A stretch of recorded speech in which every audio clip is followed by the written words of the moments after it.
जम्मू कश्मीर के अंदर इस्लामिक शासन जो है ये स्थापित करना चाहते थे।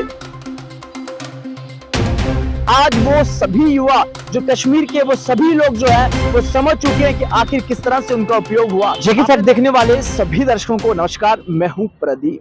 पिछले 4 दिनों के अंदर जम्मू कश्मीर में 2 ऐसे आतंकी संगठन जिन पर प्रतिबंध लग चुका है। मैं आपको बता दूं कि जम्मू कश्मीर मुस्लिम लीग पर प्रतिबंध लगा, उसको लेकर वीडियो मैंने आप तक पहुंचाई, लेकिन आज मैं आपको बताऊंगा कि किस तरह से तहरीक-ए-हुर्रियत एक ऐसा संगठन जो जम्मू कश्मीर में 2004 से काम कर रहा था और आखिर इस संगठन का उद्देश्य क्या था, कहां से इसको पैसा आता था और किस तरह से जम्मू कश्मीर के अंदर ये इस्लामिक शासन स्थापित करना चाहता था। जम्मू कश्मीर के अंदर किस तरह से ये लोगों को मोटिवेट कर पाकिस्तान का प्रोपेगेंडा फैलाने के लिए उपयोग करता था। कई सारे खुलासे मैं करने वाला हूं, लेकिन उससे पहले आपको वीडियो के अंत तक बने रहना है ताकि आप तक सही जानकारी पहुंचे और वास्तविकता क्या वो पहुंचे। सबसे पहले मैं आपको बता दूं कि पिछले कल केंद्रीय गृह मंत्री अमित शाह ने एक्स पर पोस्ट की। उस पोस्ट में लिखा कि जम्मू कश्मीर के अंदर एक और आतंकी संगठन जिसका नाम तहरीक-ए-हुर्रियत है, जो कि एक समय पर हुर्रियत कॉन्फ्रेंस का समर्थक रहा है।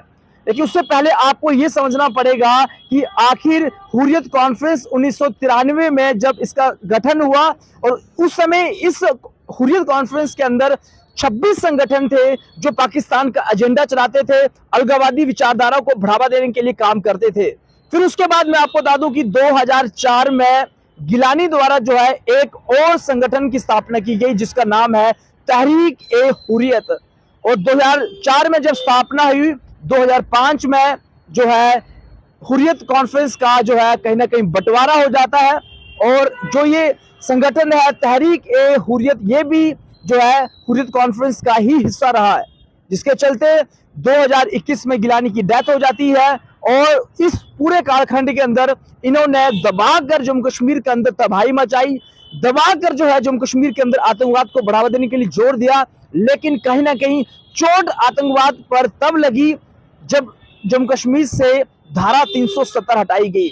कहीं ना कहीं तब आतंकवाद की सबसे बड़ी रीढ़ की हड्डी जो है वो टूटी और इनको लगा कि अब हमारी खैरियत नहीं है। तब से लेकर आज तक जम्मू कश्मीर के अंदर जितने भी आतंकवादी घटनाएं हुई हैं उनके पीछे जो ओवरग्राउंड वर्कर है, किस तरह से पाकिस्तान से पैसा आता है, ड्रोन का उपयोग किस तरह से होता है, लगातार सबके ऊपर शिकंजा कसा गया है।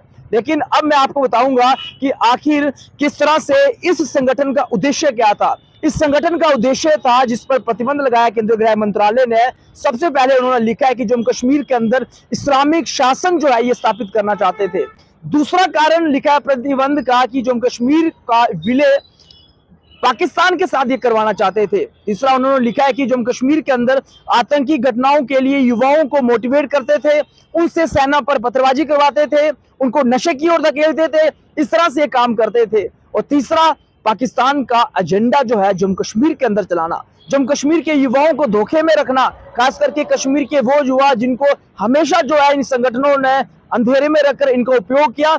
आज वो सभी युवा जो कश्मीर के वो सभी लोग जो है वो समझ चुके हैं कि आखिर किस तरह से उनका उपयोग हुआ। आपने देखा कि पिछले रात यानी 31 दिसंबर को कश्मीर के लाल चौक के अंदर किस तरह से भव्य तरीके से जो है सभी कार्यक्रम सेलिब्रेट किए गए, सब एंजॉय कर रहे थे नए साल का। लेकिन कहीं ना कहीं ये एक तमाचा भी आतंकवाद पर है कि कश्मीर के लोग समझ चुके हैं। चलिए बात करते हैं कि जिस तरह से मैंने कहा कि तहरीक-ए-हुर्रियत, हुर्रियत शब्द की बात करें तो ये अरबी शब्द है हुर्रियत, जिसका मतलब ही आजादी होता है। तो आप सोचिए कि इन संगठनों का उद्देश्य क्या हो सकता है। साथ ही साथ मैं बता दूं कि तहरीक-ए-हुर्रियत संगठन पर जब प्रतिबंध लगा उसके बाद कहीं ना कहीं एक और आतंकवाद पर चोट पहुंची है, क्योंकि प्रधानमंत्री नरेंद्र मोदी का स्पष्ट कहना है कि देश की एकता, अखंडता और समरूपता के साथ किसी भी प्रकार का कोई समझौता नहीं होगा। जो लोग इसके खिलाफ जाएंगे उनके ऊपर जो है केस दर्ज किया जाएगा, उन पर कार्रवाई की जाएगी। कहीं ना कहीं एक बड़ी कार्रवाई यहां पर देखने को मिल रही है। और साथ ही साथ मैं आपको बता दूं कि अब जम्मू कश्मीर के अंदर एक नया माहौल जो देखने को मिल रहा है वो हम सब भली भांति जानते हैं। एक बार फिर मैं आपको बता दूं कि जम्मू कश्मीर के अंदर पिछले 4 दिनों के अंदर 2 आतंकी समर्थक संगठनों पर जो है प्रतिबंध लगा दिया गया, जिसमें से मुस्लिम लीग पर 27 दिसंबर को प्रतिबंध लगा और पिछले कल जो है केंद्रीय गृह मंत्रालय ने नोटिफिकेशन निकालकर जो है ये स्पष्ट किया कि जम्मू कश्मीर के अंदर ये तहरीक-ए-हुर्रियत एक ऐसा संगठन है जो आतंकी गतिविधियों को बढ़ावा देने के लिए काम कर रहा है, जिसके चलते यूएपीए के तहत जो है इस संगठन पर 5 वर्ष के लिए प्रतिबंध लगा दिया गया है। वीडियो को अधिक से अधिक शेयर करें ताकि वास्तविकता क्या है वो समाज तक पहुंचे, लोगों को समझ लगे कि आखिर जम्मू कश्मीर के अंदर किस तरह से आतंकवाद पर चोट की जा रही है, जड़ से उखाड़ने के लिए किस तरह से हमारी पुलिस, हमारे सुरक्षा कर्मी जो है दिन रात जो है लगे हुए हैं। इसी के साथ आप देखते रहिए जेके फैक्ट। धन्यवाद।